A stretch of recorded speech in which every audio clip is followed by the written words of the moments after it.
Hello, Unlimited friends. Today I have a question from Birgit, and this question came as a response to the other videos that I did about parenting. So let me read the question out to you. I would appreciate more guidance on parenting. My kids are having the best time at the moment. Afternoon, when we finish schoolwork, my husband and I are not enjoying this either, but unfortunately, our belief is that our kids would struggle when they are back at school. Isn't schoolwork something like brushing teeth? Means something that you have to do. What an amazing question, and I'm so excited to share my perspective based on law of attraction with you. But before I do that, let me introduce myself to those of you who are new to my channel. Hi, my name is ZMAHOON. I write the blog ZMAHOON.com, and I'm the author of 12 books on the subject of law of attraction. On this channel, it is my objective to make law of attraction easy to understand and one step further, make it easy for us to apply to our daily lives. All right, Birgit, such a fantastic question. And you made me laugh because I read what you wrote, your last sentence, which says, like brushing teeth. And so I'll start with sharing with you something from my parenting. And my son, when he was tiny, like all other parents, I taught him how to brush his teeth. Well, guess what? He did not want to do it. He did not want to do it. And because of who I am, I wouldn't push him. The idea is that when he discovers value in it, he will do it himself. And so he wouldn't brush his teeth often, I think for a week or two. In the end, it wasn't myself, but it was his father who, on one of his visits, brought my son, I think he must have been maybe 4 years old at that time, to a dentist. And that, I guess, made him conscious of the fact that looking after his teeth was important, but he still wouldn't do it. And at age 6 then, I remember him going again to the dentist, and this time he came back and told me, I don't brush my teeth, and my teeth are so healthy, I did not have a single cavity. He was so proud of himself. Well, guess what? I never forced him to.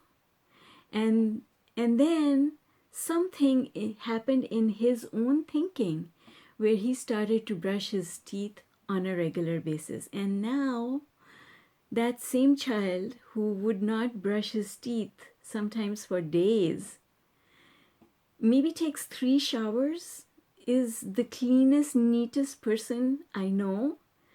His bed is made in the morning, his room is broomed and mopped, and everything is put away, and he is so conscious of his own personal hygiene and cleanliness around his living space. So that makes me happy. And I think that if I had pestered him, if I had made it painful for him, then I would wonder which way he would have gone, because he might have pushed back and he might have said, I'm not going to do it just because you're telling me to do it, therefore I'm not going to do it. But this way, nothing was lost. He is perfectly healthy and nothing was lost, and in fact something was found because he learned his own preferences. He found his own reasons for doing it. And looking at that example, and I kind of sort of want to bring that into the picture here because school is exactly like that. We have made it a need. So let me explain what I mean. When my son would go 4 or 5 days without brushing his teeth, I would soothe myself. So I would notice it, and then I would soothe myself, make myself feel better. And the things I would tell myself would be, he will discover it on his own. He knows that I brush my teeth every day.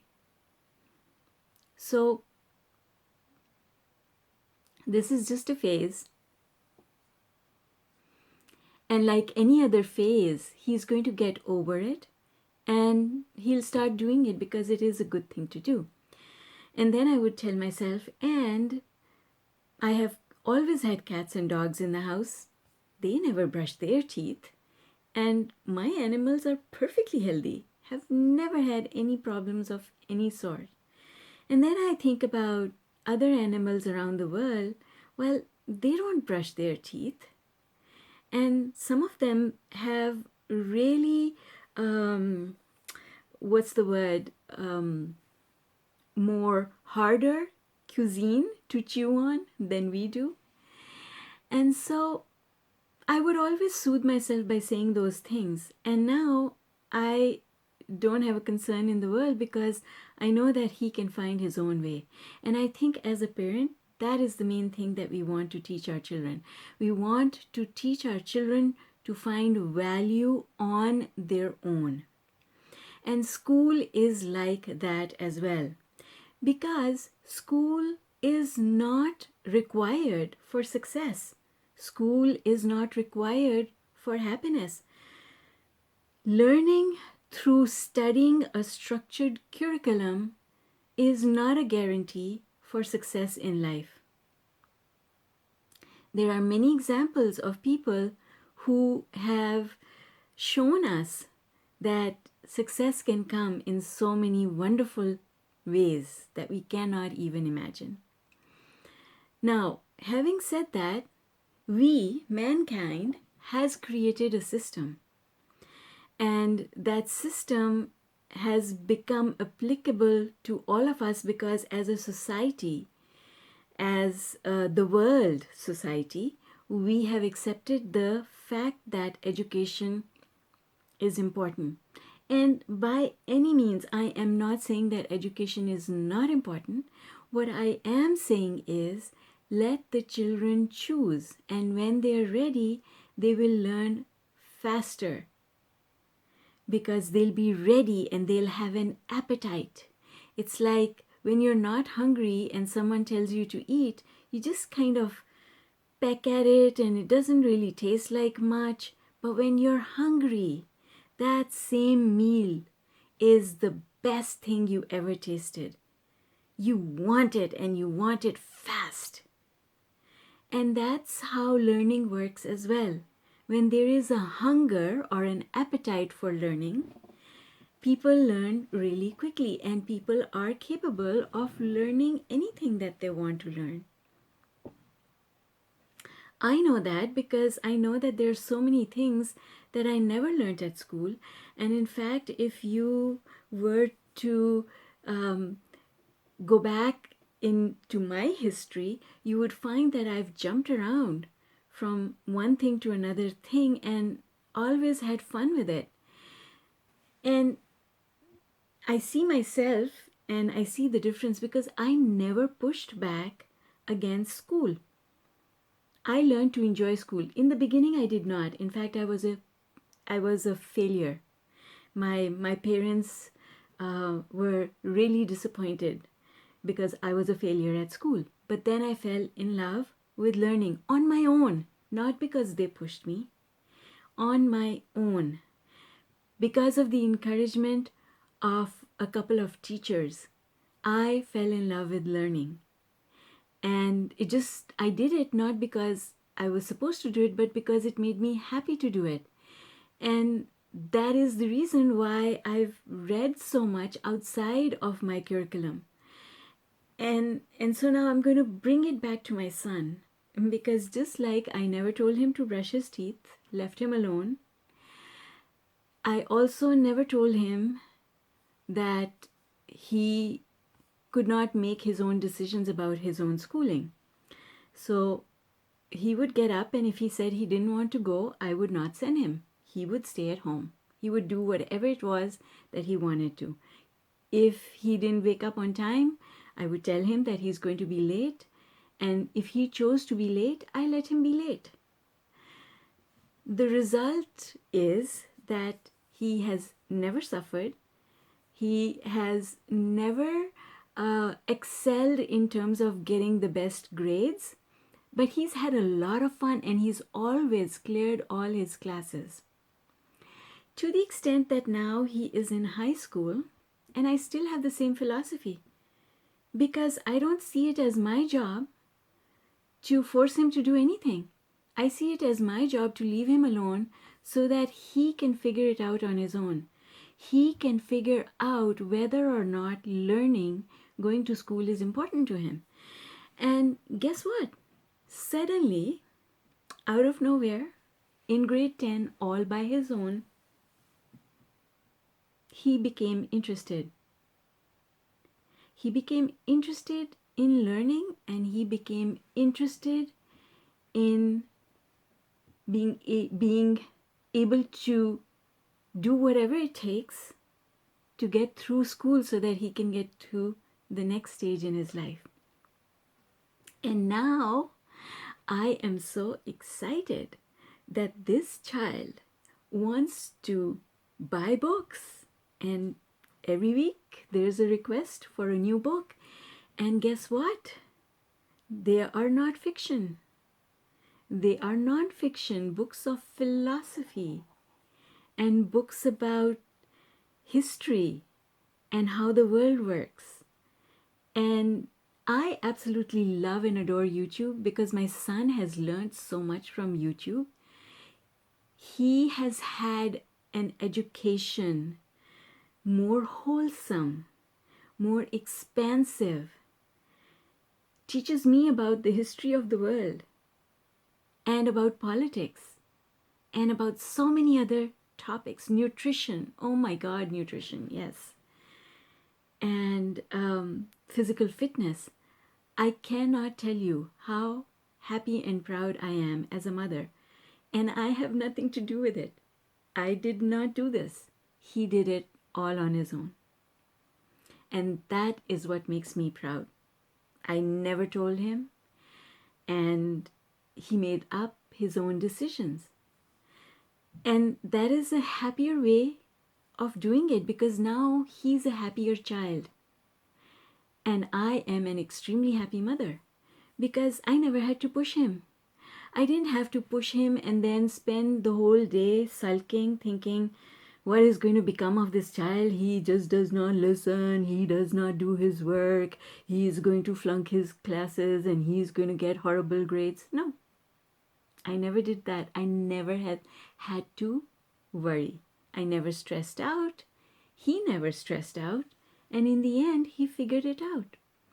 So learning is a very good thing because learning and growing and understanding, it's delicious. It's just the way we go about doing it that does not work for everyone. You see, that structured learning environment of school, it worked for me.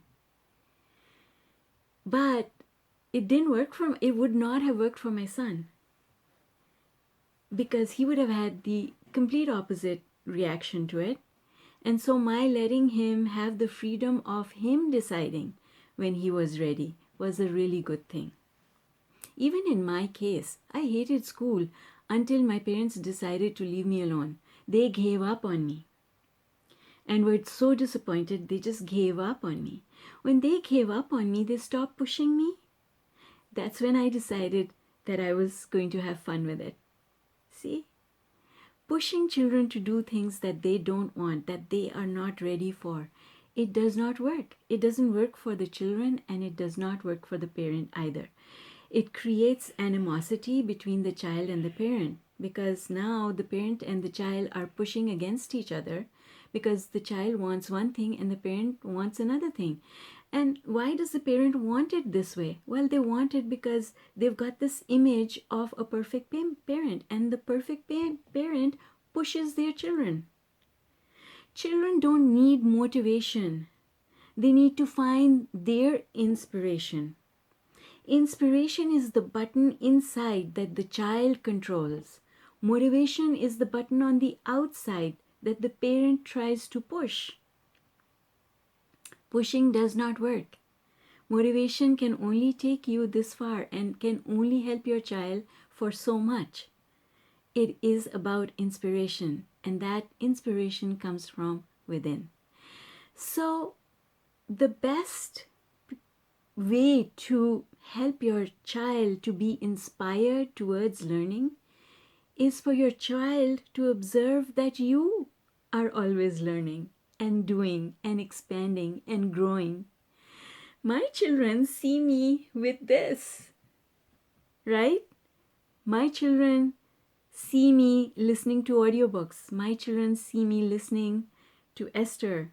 My children see me learning and teaching. My children have seen me with zero knowledge of how the internet works, building a business on the internet on my own without any help. Teaching myself to create websites and YouTube videos and editing and all of this, I learned it. I didn't farm it out to other people to do for me. I learned it because I was ready for it. I wanted to learn it. And that's what makes the difference. The hunger, the appetite. And the appetite comes when the child sees the need for it. And so what I'll tell you is that when the child is ready in a very short space of time, whether it's a child or an adult, in a very short space of time, unbelievably small space of time, they can learn everything that you want them to learn. And I know that because I've done that. I have read books and made the decision that it was important for me to absorb everything in the book. Because I didn't want to read it again, but I wanted all the information in it to be here. And I have done that and gone and written exams and done amazingly well. And I think that that's what it's all about. When the child is ready, the teacher will appear. Whether that teacher comes in the form of YouTube or Google or a human being, a parent or a grandparent or a teacher at school or anyone, it does not matter. When your child wants to learn, they will learn. And children have a natural innate desire for learning because they don't want to be dependent on you. They don't want to be dependent on anyone.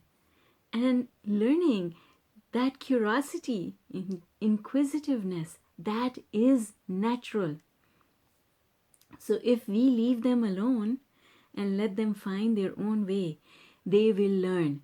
Not only will they learn, they will thrive, and they will on their own be able to uncover their innate talents and skills. So, not to say that my way is the only way, but my way has been the happy way for all concerned. And I think that it has been successful for me.